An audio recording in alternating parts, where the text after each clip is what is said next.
For Buster Black Ops, you see it. Let's get it. James Webb telescope images have malware and viruses. You kind of knew that was coming because those images are stunning for the James Webb telescope.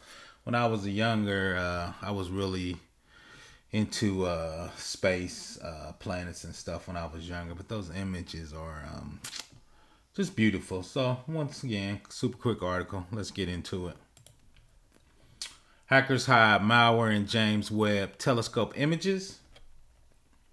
Threat analysis has spotted a new malware campaign dubbed WEBBFUSCATOR that relies on phishing email, malicious documents, space images from the James Webb telescope to spread malware. The malware is written in Golang, a programming language which is gaining popularity among cybercriminals. Because it's cross-platform, Windows, Linux, Mac, and offers increased resistance to reverse engineering and analysis.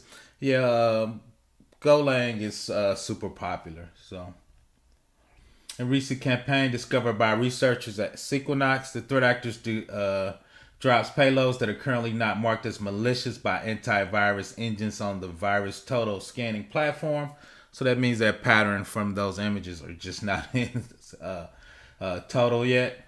Infection chain. The infection starts with a phishing email with an attacked malicious document, Geos-Rates.docx, which is downloaded a template file. The file contains an obfuscated VBS macro that auto executes a macro or enabled in the Office suite.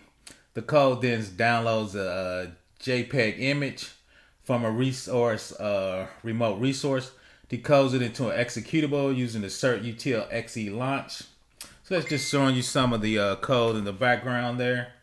So once again, you should have those VBS macros disabled anyway, so they shouldn't come up.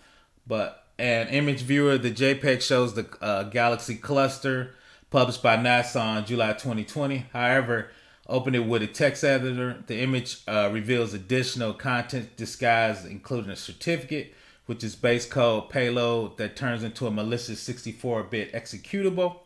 So that shows you the executable. The payload strings are further obfuscated with ROT25, while the binary uses XOR to hide the Golang symbol from the analyst. On top of that, the assemblies use case alterations to avoid signature-based detection by security tools. That's why the VirusTotal is not finding it. The malware function, based on what could be deduced via dynamic malware analysis, an executable achieves persistence by copying itself to local app data, Microsoft Vault, and adding a new registry key. Upon execution, the malware establishes a DNS connection to command and control servers and send encrypted queries. The encrypted messages are read in and out of the Control2 server, thus revealing the original context. The C2 may respond to the malware setting time intervals between connection requests, changing the NS lookup timeout, or sending out commands to execute through the Windows command.exe tool.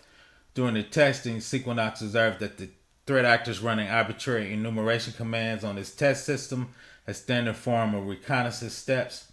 The researcher notes that domains used for the campaign was registered recently, with the oldest one being May 29, 2020. Securonix provided a set of indicators, IOCs, that include both network and host-based indicators.